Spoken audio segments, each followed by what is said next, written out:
सीधन मन मीरा सूरी पाठक साधु जनों को नित्य नमन मीरा पंच परम परमेष्टि हमारे पंच पाप हर लो मेरा अंतिम मरण समाधि तेरे दर पर हो।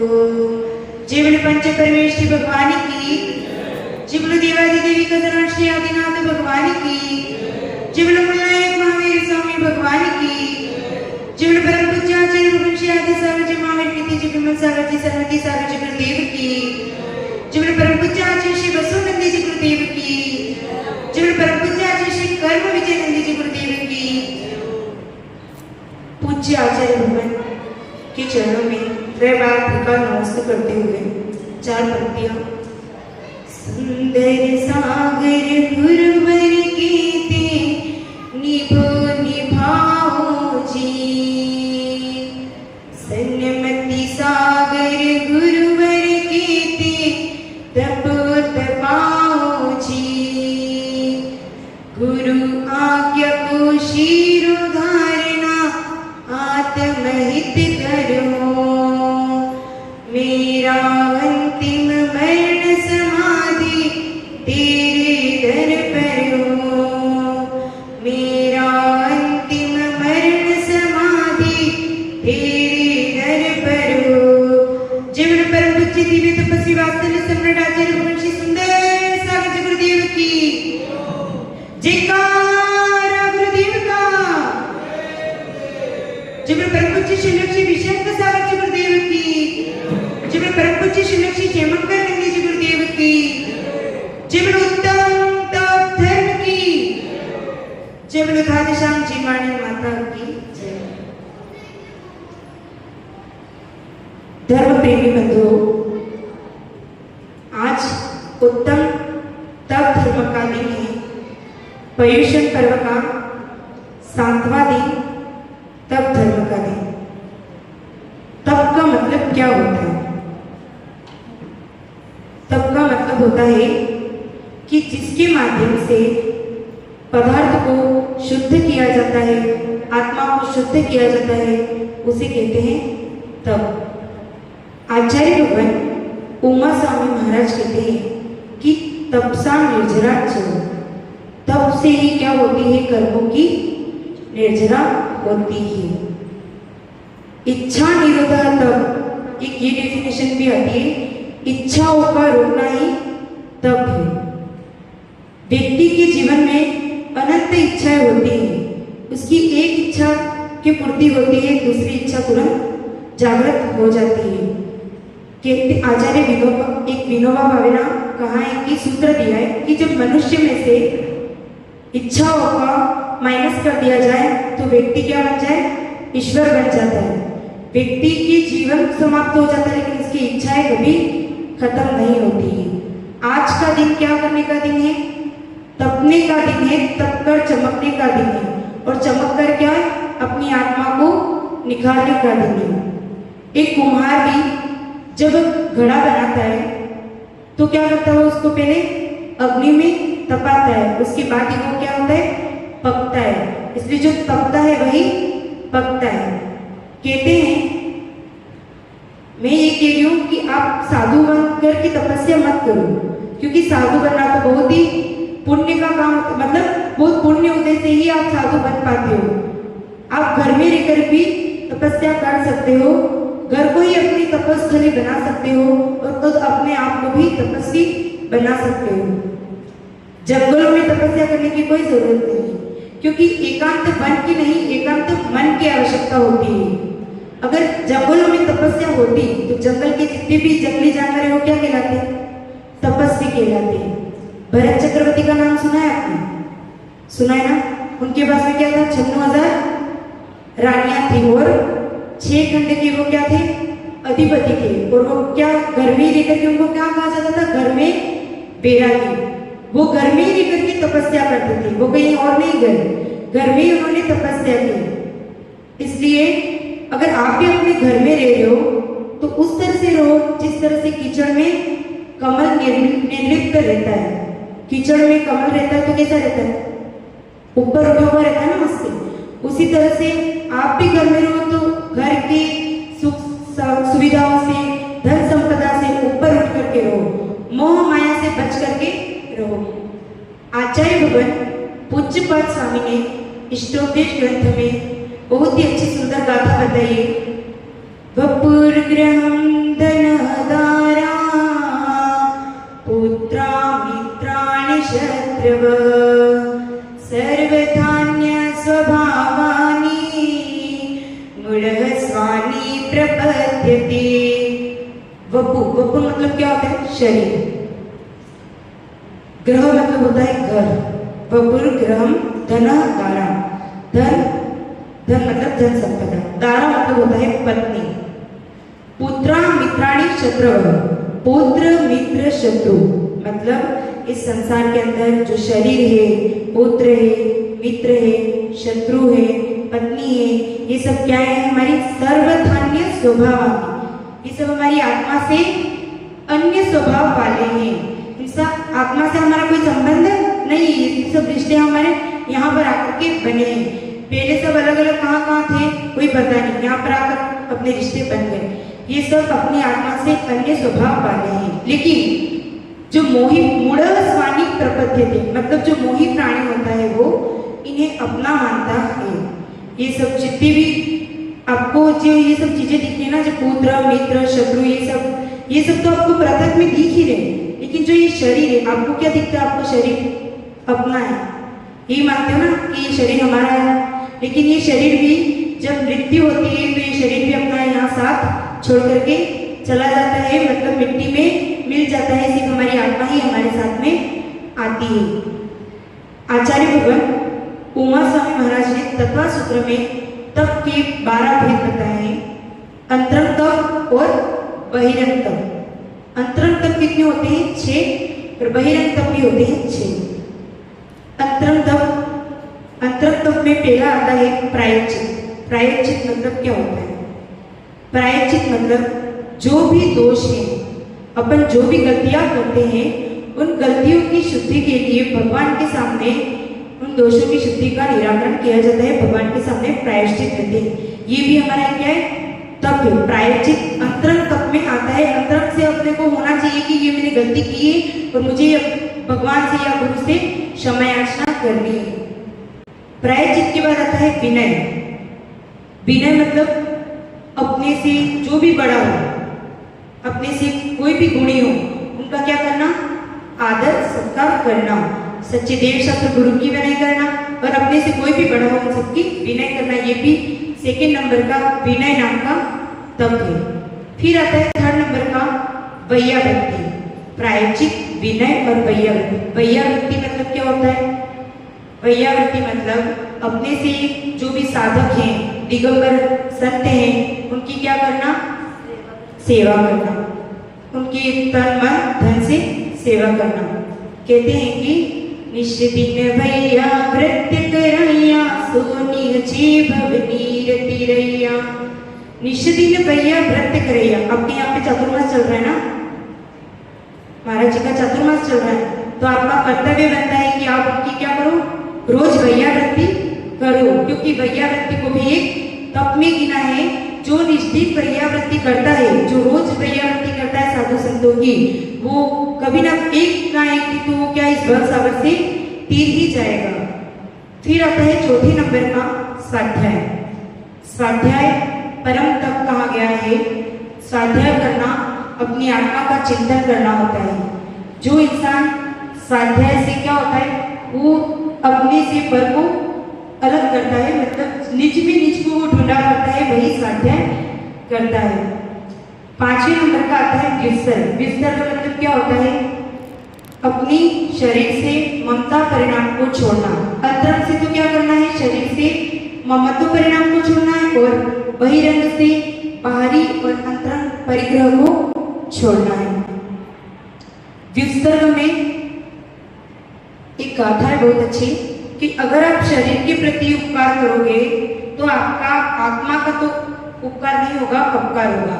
यज्जीवस्योपकाराय तद्देहस्योपकारकम् यद्देहस्योपकाराय तज्जीवस्योपकारकम्। यदि आप अपने शरीर का हित करोगे तो अपनी आत्मा का क्या होगा? अहित होगा। और यदि आप आत्मा का हित करोगे तो शरीर का अहित होगा।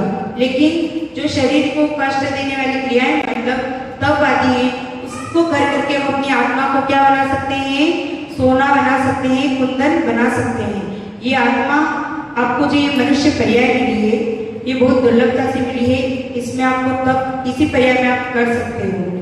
क्योंकि इंसान क्या करता है? जन्म लेता है, तब बचपन तो वो ऐसे ही खेल कूद में बिता देता है। जवानी आती है, नाना तरह की कल्पनाओं में उलझ करके अपना समय व्यर्थ गवा देता है। किशोरावस्था में वो अलग अलग के गौरव धंधों में फंस करके अपना समय गवा देता है। और लास्ट बची वृद्धावस्था, करके खाट पर पड़े रहकर अपना समय व्यतीत कर देता है। उस तरह से उसका सारा जीवन व्यतीत हो जाता है, पूरी आयु उसकी निकल जाती है, लेकिन कुछ कर नहीं पाता है।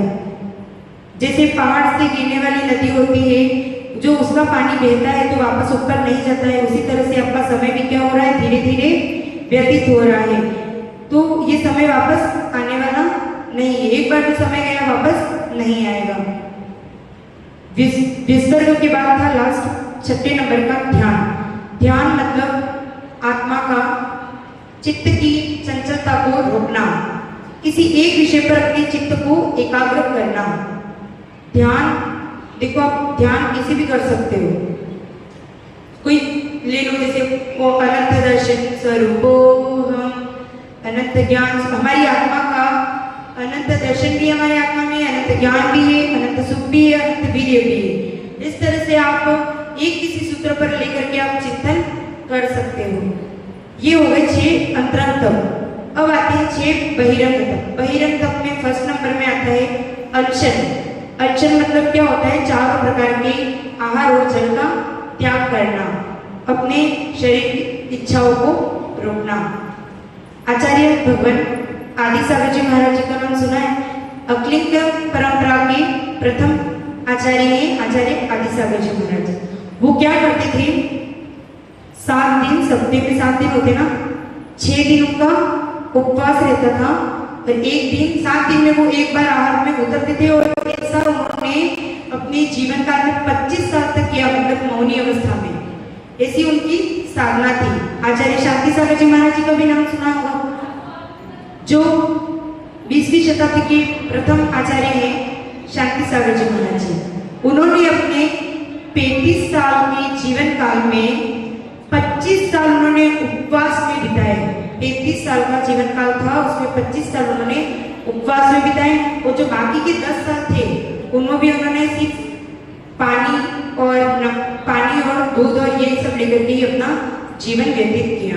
ये होता है अनशन। अनशन मतलब चारों प्रकार के आहार जल का त्याग करना। सेकेंड नंबर का होता है अवमोदर्य। अवमोदर्य मतलब भूख से कम खाना। आपको भूख लगी हो 4 रोटी की, लेकिन आप खा कितने रहे हो? अगर 3 खाते हो तो आपका ये अवमोदर्य नाम का तप है, ये आप कर सकते हो। तीसरे नंबर का आता है वृत्ति परिसंख्यान। वृत्ति परिसंख्यान मतलब साधु जब आहार के लिए निकलते तो क्या निकलते? मुद्रा लेकर के निकलते हैं, विधि लेकर के निकलते हैं। जब उनको विधि नहीं मिलती तो क्या करते? वो उपवास कर देते हैं। एक बार आचार्य भगवान शांति सागर जी महाराज जी की घटना है। उनका कटनी में चातुर्मास चल रहा था, तब उनका ये था कि किसी के हाथ में भी घड़ी पहनी हुई होगी तो उनके हाथ से पड़गा नहीं होगा, ये उन्होंने नियम ले रखा था। तो वहाँ के लोगों को सबको पता था कि घड़ी पहन करके महाराज जी का पड़गा नहीं होता, वो आहार भी नहीं रहते। तो कोई भी उनको घड़ी पहन करके सब अंगूठी और ये सब उतार करके ही जाते थे। एक बार क्या होता है, अब आचार्य भगवान देखो, उनको इनकी रचना इनके प्रति कितना है, वो मतलब आसक्त नहीं है वो। तो वो उस दिन ऐसी विधि ले लेते हैं कि जो घड़ी पहन करके पड़गान करेगा उसी से मेरा क्या होगा, मैं उसी के घर पर आहार करने जाऊंगा। अब आजीशी आहार के लिए निकलते हैं। पड़गान 3 दिन तक तो उनका ये विधि मिलती ही नहीं है, कोई भी, क्योंकि घड़ी का तो उनके नियम था, घड़ी पहन करके तो कोई आहार दे नहीं सकता था। तो 3 दिन तक उनका आहार नहीं होता है, विधि मिलती ही नहीं है उनको। चौथे दिन जब वो फिर से आहार के लिए निकलते हैं, तब एक पंडित जी जो मंदिर से फटाफट निकल करके पड़घाम के लिए खड़े हो जाते हैं। अब उनके हाथ में क्या है, घड़ी तो रहती है, लेकिन वो सोचते हैं कि घड़ी से तो आहार लेते नहीं, वो घड़ी उतार करके एक शॉप पर रख देते हैं, वहीं पास में शॉप थी। तो अब आचार्य भगवान ने एक चक्कर लगाया, दूसरा चक्कर लगाया। अब उस व्यक्ति को ये हुआ कि अब तो महाराज जी मंदिर में जाकर के बैठ जाएंगे, उपवास कर लेंगे। तो उसने सोचा मैं वापस घड़ी पहन लेता हूँ। तो वो वापस क्या करता है, घड़ी पहन लेता है। इतने में आचार्य भगवान वापस से आ जाते हैं और उस व्यक्ति के हाथ से क्या हो जाता है, पड़गान हो जाता है। मतलब साधु का ऐसा विधि देखो, उन्होंने इतनी कठिन विधि धारण की, 3 दिन तक उन्होंने उपवास कर लिया। सुनील सागर जी महाराज जी वो भी ऐसे ही करते हैं उपवास, मतलब उनकी विधि भी ऐसी रहती है कि उनको 3 दिन तक विधि नहीं मिलती है। एक बार चौथे नंबर का आता है रस परित्याग, अंशन औमोदर्य वृत्ति परिसंख्यान, और चौथे नंबर का बहिरंग तप है रस परित्याग। रस परित्याग मतलब 6 प्रकार के रसों का त्याग करना, एक एक रस को अपने जीवन में छोड़ते जाना।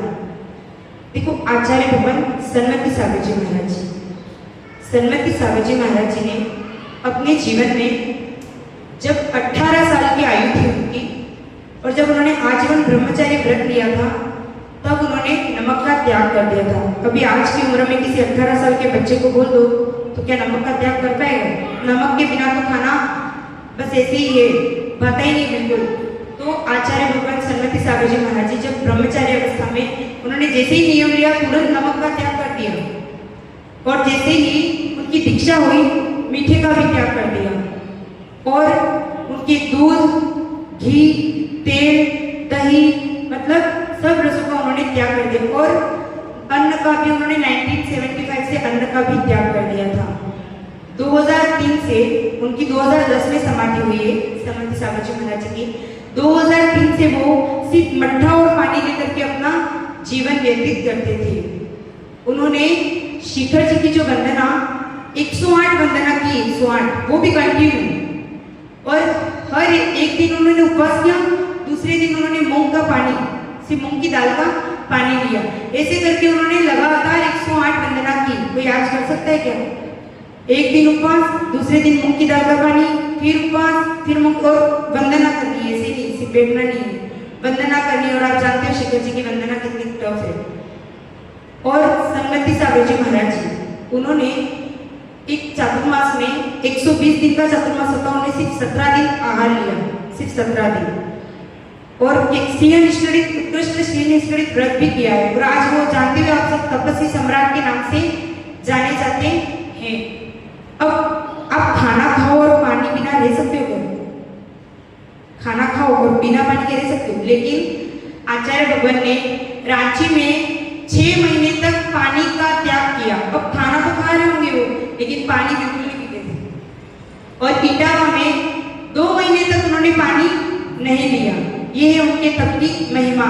आचार्य भगवान पुष्पदन सागर जी महाराज जी ने उनके लिए कहा था कि भगवान महावीर के बाद अगर किसी ने तपस्या की है तो वो है तपस्वी सम्राट आचार्य भगवान श्री सन्मति सागर जी गुरुदेव। हमारे आचार्य भगवान सुंदर सागर जी महाराज जी, उन्होंने भी शिखर जी की 170 वंदना की है। 170 वंदना में उन्होंने 108 उपवास किए हैं, वो भी 108 उपवास प्लस, और आपको पता है शायद वो जाति से जैन है कि क्या है? सुंदर सागर जी महाराज जी उनकी जाति से वो क्या है? वो जैन धर्म के नहीं है, वो विष्णु धर्म को पालन करने वाले हैं। लेकिन उन्होंने हमारे इस जैन धर्म को क्या किया? अंगीकार किया। सिर्फ सन्मति सागर जी महाराज जी के उन्होंने सिर्फ दर्शन ही किए थे, और दर्शन करते ही उन्होंने चमड़े का त्याग कर दिया, रात्रि भोजन आजीवन त्याग कर दिया, और बहुत सारी चीजों का उन्होंने त्याग कर दिया। सुंदर सागर जी महाराज जी विष्णु धर्म से थे और जैन धर्म को पालन किया है, धर्म परिवर्तन किया, और आज वो इतनी अच्छे से साधना कर रहे हैं। आज भी उनका पर्युषण पर्व का आज 7वां दिन है, 7वां उपवास है, और ऐसा कंटिन्यू 8-9 सालों से करते हुए आ रहे हैं। ये है तप की महिमा। ये तप घर में रहकर भी आप कर सकते हो, जरूरी नहीं है साधु बनना। एक बार दो मित्र थे, दो भाई थे, उसमें छोटा भाई बड़े भाई से कहता है कि भैया ये दिगंबर साधु नग्न क्यों रहते हैं? नग्न करने से, नग्न रहने से क्या हो सकता है? मतलब नग्न रहने से थोड़ी तपस्या हो सकती है, वस्त्रों में भी तो साधना हो सकती है। मैं भी साधना करना चाहता हूँ। अब छोटे भाई ने ऐसा बड़े भाई से कहा कि मैं भी साधना करना चाहता हूँ, तो बड़े भाई ने कहा कि साधना तो मैं भी करना चाहता हूँ, चलो चलते हैं। अब उसमें जो बड़ा भाई था वो दिगंबर साधु के पास में साधना करने के लिए जाता है, और जो छोटा भाई था वो अन्य मत के साधु के पास में साधना करने के लिए जाता है। और वो छोटा भाई उन साधु से कहता है कि साधु महात्मन, मुझे तो आप सोना बनाने की विधि सिखा दो। तो वो साधु कहते हैं कि तुम 12 साल तक तपस्या करो, उसके बाद तुम सोना बनाने की विधि जान जाओगे। अब उस छोटे भाई ने क्या किया, 12 साल तक साधना की। 12 साल तक साधना करने के बाद उसने एक ऐसा रसायन तैयार किया जिससे सोना तैयार हो गया। मतलब जिस भी पीतल पर भी फेंकता था तो वो क्या हो जाता था, वो रसायन सोना बना देता था। अब छोटे भाई ने एक सेवक के हाथों वो रसायन अपने बड़े भाई के पास में भिजवाया। तो बड़ा भाई जब उस रसायन को देखता है तो वो फेंक देता रसायन। जब छोटे भाई को पता चलता है तो वो कूद जाता है बड़े भाई के पास में और कहता है कि आप यहाँ पर नग्न क्यों हो? आप तो ये सोना बनाने की विधि मेरे को मिल चुकी है, आप तो अच्छे से सोना बनाओ और ठाट बाट से अपन रहते हैं। तो वो बड़ा भाई कहता है कि क्या इसलिए सोना बनाने के लिए थोड़ी घर से निकले थे? अगर सोने बनाए नहीं था तो क्या चीज की कमी थी अपने पास में घर में? तो अगर तुम्हें सोना चाहिए तो मैं देता हूँ। यूं करके उन्होंने अपने पैर के नीचे की धूल को किसी पर्वत पर डाल दी। तो वो पर्वत क्या हो जाता है, सोना बन जाता है, जो आज भी सोनागिरी पर्वत के नाम से जाना जाता है। और जब छोटा भाई इसको देखता है तो छोटा भाई आश्चर्य करता है कि क्या दिगंबर गुरु के चरणों की धूल का इतना प्रभाव कि पत्थर भी सोना बन जाता है। तो वह भी छोटा भाई भी दिगंबर जैनेश्वरी दीक्षा को धारण कर लेता है। और ये नाम कोई और नहीं है, हमारे आचार्य शुभचंद्र स्वामी और एक भर्तहरि की ये कथा है। एक बार एक पत्नी थी, वो बहुत ही गुस्से वाली थी। पत्नी गुस्से वाली थी तो उसने क्या किया, पति के सिर पर गन्ना मार दिया। पति के सिर पर गन्ना मार दिया तो उस गन्ने के क्या हो गए, 2 टुकड़े हो गए। अब किसी के सिर पर मारोगे तो गुस्सा करेगा ना, कोई भी पति होगा तो। लेकिन उस पति ने क्या किया, गुस्सा नहीं किया और हंसते हुए बोला कि अच्छा हुआ तुमने मेरे गन्ने के 2 टुकड़े कर दिए, अब एक तुम खाओ और एक मैं खाऊं। ये होती है महानता। यदि आपको भी अपनी पत्नी गुस्से वाली मिल जाए तो यूं समझना उपसर्ग है, सहन कर लेना, उन पर क्रोधित मत होना। तब की डेफिनेशन है आचार्य कुंद स्वामी ने बरसाम लेखा में कहा है कि विषय कषाय विनिग्रह भावम जान सच्चाए जो भावना अपाण तस्तव मोदी नियमेन। जो साधु स्वाध्याय और साधना के बल से, जो साधु स्वाध्याय और साधना के बल से पंचेंद्रिय का निग्रह और विषय कषायों का निग्रह करता है और अपनी आत्मा का कल्याण करता है, वही क्या है, उत्तम तपधारी व्यक्ति है। उत्तम तप की चर्चा जितनी करो उतनी कम है। तप को किसी को दिखाने के लिए नहीं किया जाता है। जैसे किसी ने 10 उपवास कर दिए तो ये सोच करके उपवास करना कि इसके तो 10 उपवास है तो मैं तो 20 भी कर सकता हूँ, देखा देखी में तप नहीं करना चाहिए। आदिनाथ भगवान के साथ में 4000 मुनियों ने एक साथ दीक्षा ले ली थी, लेकिन आदिनाथ भगवान को तो भेद विज्ञान था, लेकिन वो 4000 मुनियों को कोई भेद विज्ञान नहीं था, नहीं उनका आत्मा का अनुभव था। उसके अभाव के कारण वो 4000 मुनि तो भ्रष्ट हो गए और आदिनाथ भगवान ने तपस्या की। भगवान महावीर जन्म से ही कितने ज्ञान के धारी होते? भगवान जन्म से ही 3 ज्ञान के धारी होते हैं, मति, श्रुत और अवधि। और दीक्षा लेते ही उनको मनपर्य ज्ञान भी हो जाता है।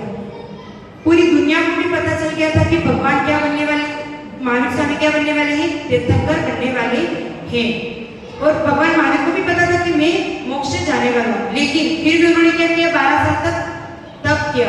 क्योंकि तप के बिना तो कुछ नहीं है। उन्होंने भी 12, उनको पता था कि मैं भगवान बनने वाला हूँ, वो नहीं तप करते तब भी भगवान बनते, लेकिन फिर भी उन्होंने क्या किया, 12 साल तक तप किया और तप करके वो मोक्ष को प्राप्त हुए। तप जो किया जाता है वो कर्मों के क्षय के लिए किया जाता है, मन के विकारों को दूर करने के लिए किया जाता है। तप देखा देखी में नहीं होता है। श्री कृष्ण ने गीता में 3 तप बताए हैं, सात्विक, राजसिक और तामसिक। जो तामसिक तप होता है फर्स्ट नंबर का, वो पंचांगी तप करते हैं ना, उससे साधु एक पेड़ पर खड़े रह करके तप करते हैं, तो ये सब क्या है, छोटा तप है, किसी को दिखाने के लिए करते हैं, ये सात्विक तामसिक तप होता है। फिर होता है राजसिक तप। राजसिक तप में क्या होता है, ख्याति, लाभ, पूजा आदि के लिए तप किया जाता है, संसार सुखों की प्राप्ति के लिए तप किया जाता है। कहते हैं जो रहता है हमेशा अपनी आत्मा के आसपास, जो रहता है हमेशा अपनी आत्मा के आसपास, उसी का होता है स्वाध्याय। मतलब जो हमेशा, उसी का होता है उपवास। मतलब जो अपने आत्मा के पास में रहता है उसी का उपवास। अपने 4 प्रकार के आर्जन की त्याग कर लिए, लेकिन आप पूरा दिन भर क्या कर रहे हो, टीवी देख रहे हो, इधर उधर टाइम पास कर रहे हो, तो आपका वो उपवास क्या है, व्यर्थ है। उसमें अपनी आत्मा का चिंतन तो आपने किया ही ना, कुछ क्रिया है, तो वो उपवास आपका व्यर्थ है। इसलिए जो रहता है हमेशा अपनी आत्मा के आसपास, उसी का होता है सार्थक उपवास। अंत में तप के बारे में एक छोटा सा भजन है जो हमारे आचार्य भगवान सुंदर सागर जी गुरुदेव ने तपस्वी सम्राट आचार्य भगवान श्री तन्मति सागर जी गुरुदेव के लिए लिखा है। सच्चे तप को करते हैं निज आत्म में रमते हैं, बड़े तपस्वी गुरुवर जी सबको अच्छे लगते हैं। सच्चे तप को करते हैं निज आत्म में रमते हैं, बड़े तपस्वी गुरुवर जी सबको अच्छे लगते हैं। मुनिवर ही जग में, ओहो मुनिवर ही जग में कारण तरण कहाए रे, परम दिगंबर गुरुवर जी की महिमा गाए रे, परम दिगंबर गुरुवर जी की महिमा गाए रे। जब परम पूज्य आचार्य भगवान श्री सुंदर सागर जी गुरुदेव की जय। उत्तम तप धर्म की